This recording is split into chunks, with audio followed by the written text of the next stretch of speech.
La table était recouverte de linge blanc et illuminée par des bougies vacillantes, le tout installé sous le débat de branches de magnolia qui s'arquait au-dessus du jardin de mes parents. C'était leur 40e anniversaire de mariage, et tout avait été soigneusement orchestré, de l'argenterie ancienne au trio de jazz jouant doucement près de la fontaine. Je m'étais assise à l'extrémité de la table, comme toujours assez proche pour resservir le vin, assez éloignée pour être oubliée. Sylvie avait déjà captivé la table avec 3 anecdotes, chacune plus bruyante et plus autocongratulatoire que la précédente. Sa boutique avait été mise en vedette dans un magazine local. Un musicien était passé. Un mannequin avait porté un de ses foulards en soie sur Instagram. Papa rayonnait. Maman hochait la tête, son sourire tendu à force d'effort. Quand le dessert fut servi, une tarte aux pêches que son assistante avait récupérée dans une boulangerie pour laquelle je réglais autrefois les factures, Sylvie se pencha et le dit. « Alors, ça fait quoi ?» demanda-t-elle en levant son verre juste assez haut pour que tout le monde regarde, d'être la plus inutile ici. Un petit rire se propagea autour de la table comme du champagne renversé, discret, collant, impossible à ignorer. Le rire de papa était profond et détaché. Maman esquissa un de ces sourires lèvres closes qu'elle utilisait quand elle ne voulait pas paraître complice, mais ne comptait pas non plus s'y opposer. Le mari de Sylvie eut un petit sourire, comme s'il avait déjà entendu la blague. C'était sans doute le cas. Je ne baissai pas les yeux. Je ne ris pas. Je joignis simplement les mains sur mes genoux, puis les posai soigneusement sur la table. Ma voix ne s'éleva pas au-dessus de la musique, mais elle trancha la soirée comme une corde de violoncelle qui claque. « Et toi, ça te fait quoi ?» demandai-je, les yeux rivés sur Sylvie, de savoir que l'inutile ne paiera plus vos factures. Le silence fut immédiat. Les fourchettes s'arrêtèrent en l'air. Quelqu'un toussa. Le sourire de Sylvie se brisa, chancela, disparut. Je me levai lentement. Les pieds de ma chaise raclèrent bruyamment le dallage de pierre. Personne ne me retint. Personne ne parla. Je me tournai vers le portail du jardin, l'air derrière moi devenu lourd. Je ne m'attendis pas à ce qu'il m'appelle. Je savais qu'il ne le ferait pas. Je passai devant la fontaine, devant les lumières vacillantes et l'argenterie brillante, pour m'enfoncer dans la rue sombre au-delà. Mes talons claquaient sur les briques alors que je rentrais chez moi, chaque pas plus assuré que le précédent. Il ne le savait pas encore, mais tout avait déjà changé. J'avais 14 ans quand j'entendis la panique dans la voix de ma mère derrière la porte de la cuisine. C'est là que j'ai compris pour la première fois que l'argent pouvait vibrer comme un avertissement dans les murs de notre maison. Papa avait perdu un client important, et l'échéance du prêt immobilier approchait. Je travaillais alors chez Bellamy Books le week-end, à ranger les livres de poche et aligner les tables d'exposition pour $7 de l'heure. Ce soir-là, j'avais compté chaque dollar économisé, $800 au total, et glissé l'enveloppe sur le bureau de mon père. Il ne m'a pas remercié. Il m'a appelé « fiable ». Le mois suivant, Sylvie reçut une nouvelle décapotable pour ses 18 ans rouge, avec une plaque personnalisée et des sièges en cuir blanc, le genre de voiture qui attire les regards, même dans la circulation touristique de Charleston. Elle poussa un cri de joie en la découvrant. Mes parents rayonnaient. Personne ne mentionna l'enveloppe que j'avais laissée. À 17 ans, je faisais des heures supplémentaires dans un café du centre-ville, remplaçant les étudiants qui voulaient leur week-end. J'avais donné $500 à papa pour de nouveaux outils de dessin quand il avait dit que son ancien set tombait en morceaux. Il m'avait tapoté la tête comme on le ferait avec un chien, puis dit à maman que j'étais un fond en fiducie sur pattes. À 19 ans, on m'offrit une bourse partielle pour étudier l'histoire de l'art à Florence. C'était la première chose que je désirais pour moi-même. Je me souviens m'être assise sur les marches à l'arrière avec la lettre d'acceptation, la relisant jusqu'à ce que les mots deviennent flous. Mais Sylvie était encore en retard sur ses frais de scolarité à cause de paiements non faits et d'un appartement trop cher pour son emploi à mi-temps dans une galerie. Papa m'avait convoqué dans son bureau. « La famille est de la famille, Karen », avait-il dit avec ce regard lourd qu'il utilisait pour clore une conversation avant qu'elle ne commence. Je ne me suis pas opposée.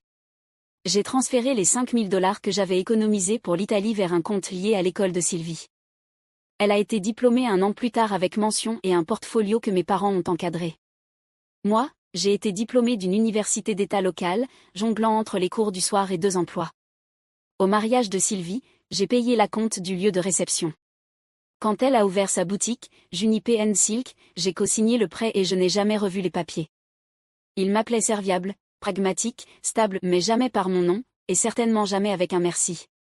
C'était un mardi soir, assez tard pour que j'aie déjà éteint mon ordinateur et préparé du thé. J'étais au lit avec un livre à moitié lu quand mon téléphone a vibré sur la table de nuit. Le nom de Sylvie s'est affiché à l'écran. J'ai laissé sonner 2 fois avant de répondre. Karen. Salut, dit-elle d'un ton enjoué, comme si on s'était parlé ce matin. J'ai besoin d'un service. Je n'ai rien dit. J'ai juste attendu. La boutique marche super bien. Vraiment. Mais il y a un local à côté que je voudrais acheter pour m'agrandir. La banque propose une ligne de crédit, mais ils veulent un co-signataire. Juste 75 000 $. C'est rien, vraiment. T'es bonne avec les chiffres. Tu peux m'aider à faire ça? Elle l'a dit comme si elle demandait un trajet jusqu'à l'aéroport. Je me suis redressée. 75 000 $, ce n'est pas rien, Sylvie. Oh allez. Elle a ri doucement. Tu vis dans ce petit appartement à écrire des propositions de subvention toute la journée. Tu as des investissements. Tu n'as même pas d'enfant ni d'hypothèque. Ce n'est pas comme si tu guérissais le cancer. Ma gorge s'est serrée. Non, ai-je dit. Elle a fait une pause. Non, comme dans tu ne veux pas m'aider? Non, comme dans je ne vais pas co-signer un prêt de 75 000 $ pour quelqu'un qui ne m'a jamais remboursé pour quoi que ce soit. La légèreté a disparu de sa voix. Tu es égoïste. Le mot est tombé comme une allumette. Je n'ai pas discuté. J'ai mis fin à l'appel. Quand le silence est revenu, je suis sortie du lit et j'ai ouvert mon ordinateur. J'ai cliqué sur des dossiers jusqu'à ce que j'atteigne celui que j'avais nommé discrètement, sans réfléchir, dossier. Il était verrouillé. J'ai tapé le mot de passe. Reçu, virement bancaire, déclaration fiscale, paiement de scolarité, versement sur les comptes professionnels, tout remontait à moi. J'avais scanné et sauvegardé chaque document, année après année. Tout en bas, il y avait un contrat, signé et notarié, daté de mars 2015. Je me suis attardée sur la dernière ligne, part de propriété, 51%. Karen Malalry. Elle avait pleuré le jour où elle l'avait signé, submergée et désespérée. La boutique s'effondrait. J'avais liquidé presque tout ce que je possédais pour la maintenir à flot. Elle avait signé sans lire. Je ne le lui avais jamais rappelé. Elle ne se souvenait pas de ce qu'elle m'avait donné, mais moi, je ne l'avais jamais oublié. Le silence après ma question ne s'était pas simplement installé. Il s'était affaissé. J'ai vu les fissures dans leurs regards, un à un. Sylvie clignait des yeux rapidement, son visage tordu comme si elle ne savait pas si elle devait être offensée ou perplexe. La main de ma mère restait en suspens, toujours accrochée à son verre de vin. Mon père s'éclaircit la gorge, mais le son n'avait aucun poids. Personne ne bougea. Je ne me suis pas rassise. J'ai fait un pas en avant, ma voix calme mais nette. Vous voulez savoir ce que je ressens, ai-je demandé. Et laissez-moi vous le dire. J'ai regardé Sylvie en premier. Les frais de scolarité que tu ne pouvais pas payer à Saint-Martin-S? C'était moi. Le bail de ta boutique quand ton chèque de loyer a été refusé pendant le confinement? Encore moi. Les salaires de ton personnel pendant 3 trimestres consécutifs? Tous payés. J'ai regardé mes parents.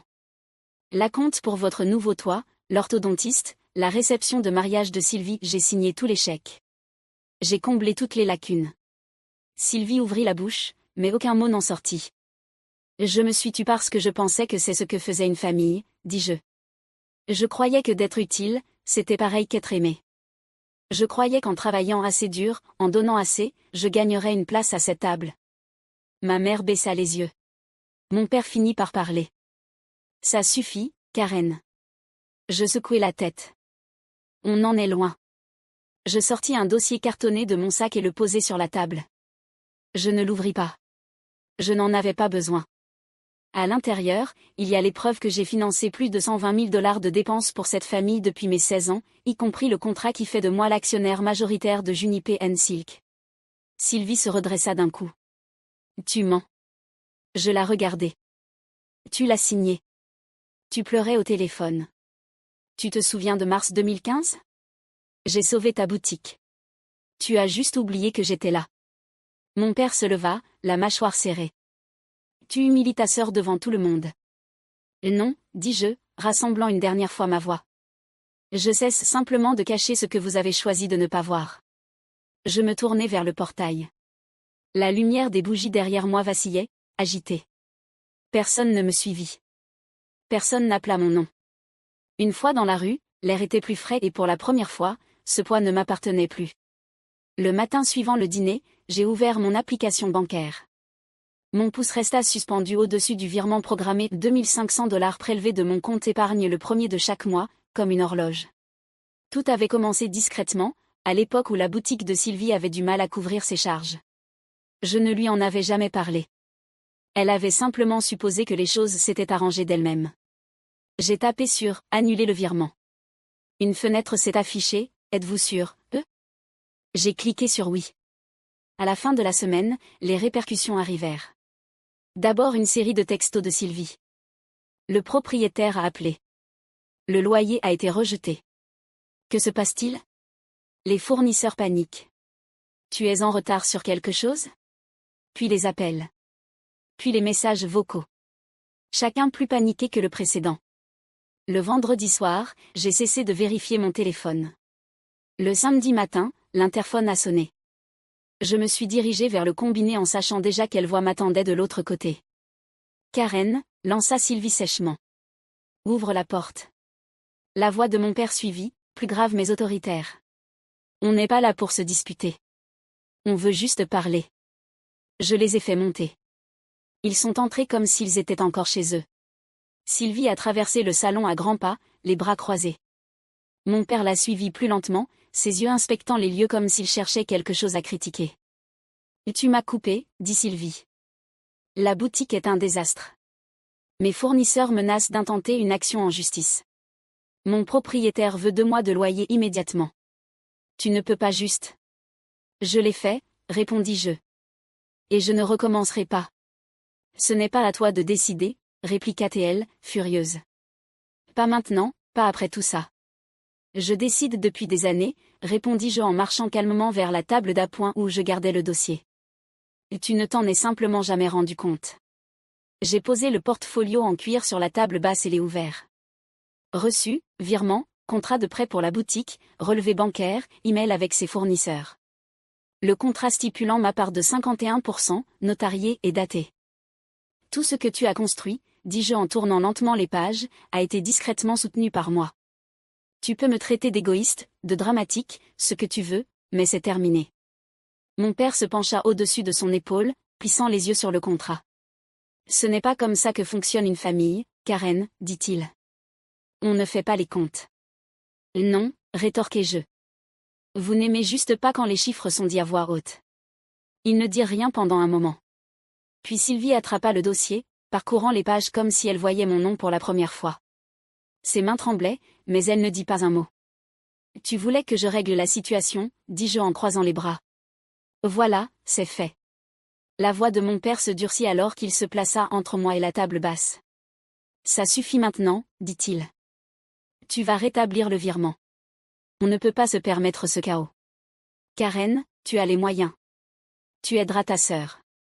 Il parlait comme si j'étais redevenue une enfant. Comme si les années n'avaient jamais passé.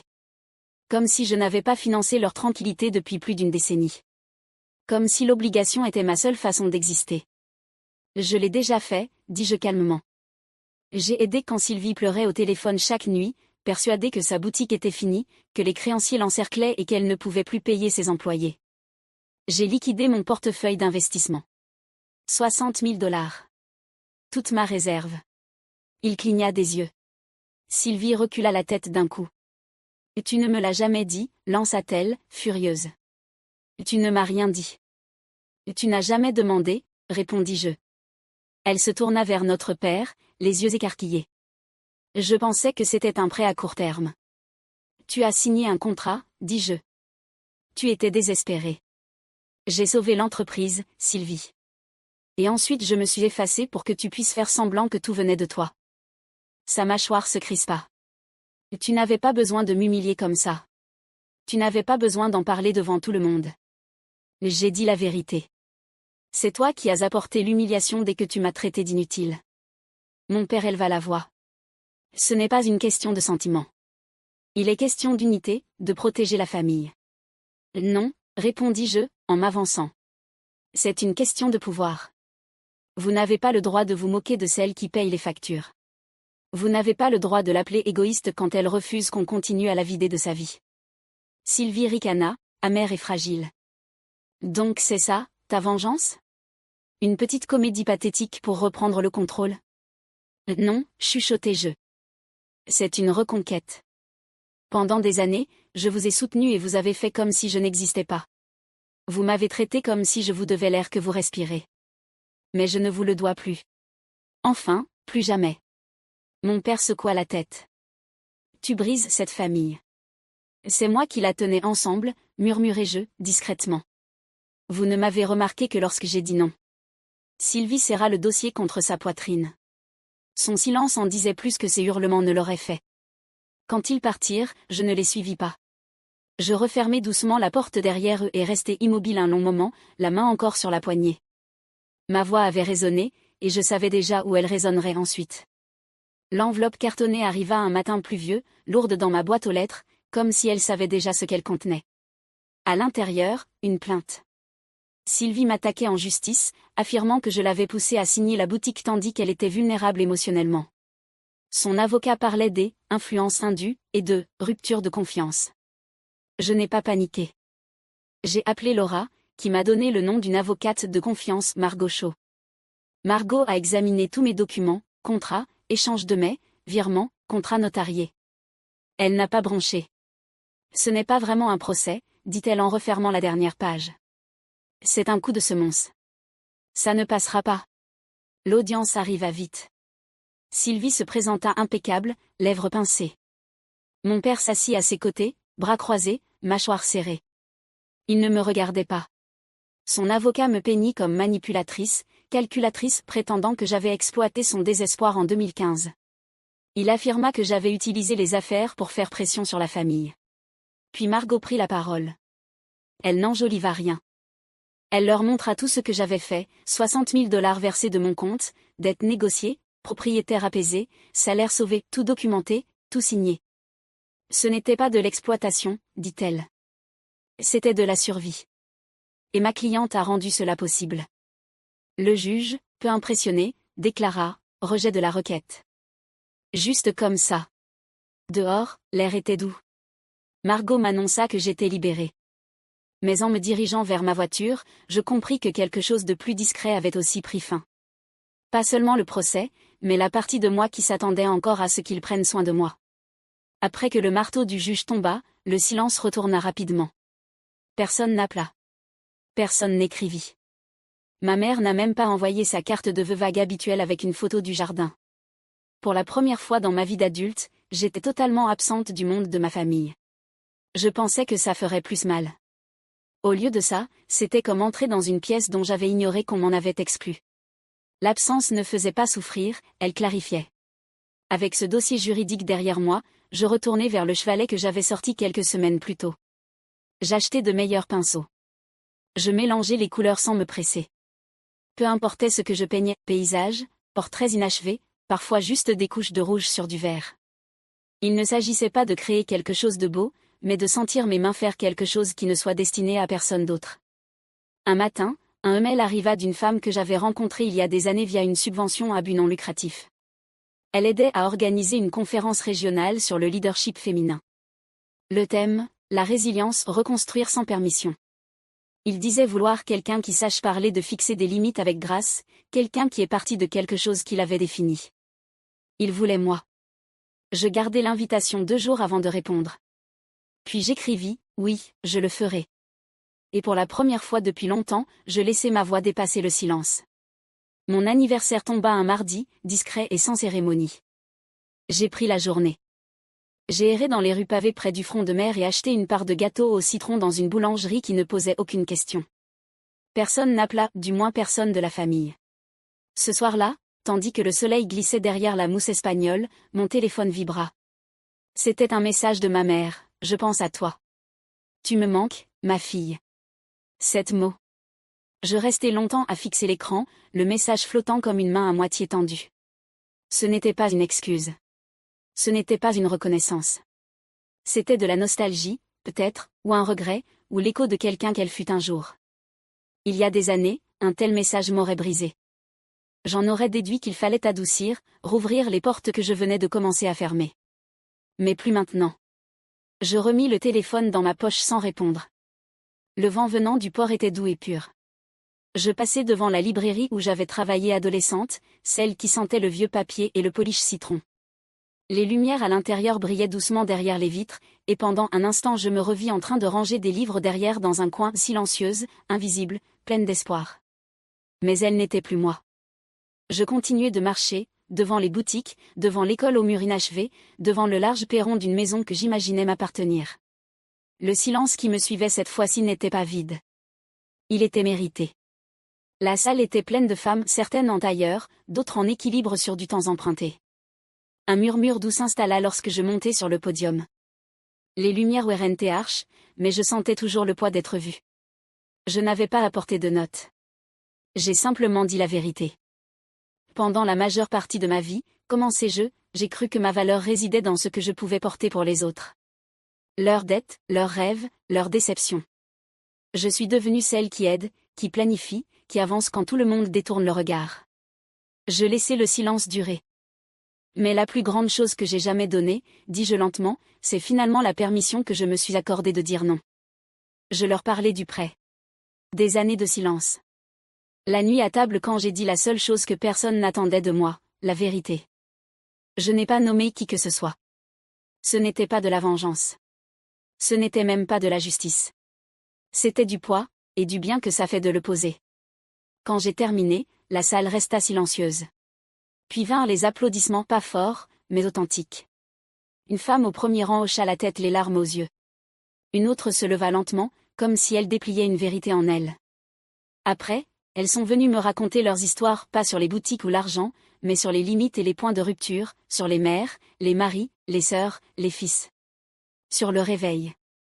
Ce soir-là, je rentrais chez moi sous un ciel large constellé d'étoiles, mon badge toujours accroché à mon chemisier, de la peinture sur les doigts issus de la toile sur laquelle j'avais travaillé ce matin-là. Plus besoin de sauver qui que ce soit d'eux-mêmes. Plus besoin de donner jusqu'à disparaître. Je ne suis pas devenue célèbre. Je ne suis pas devenue riche. Mais je suis devenue libre.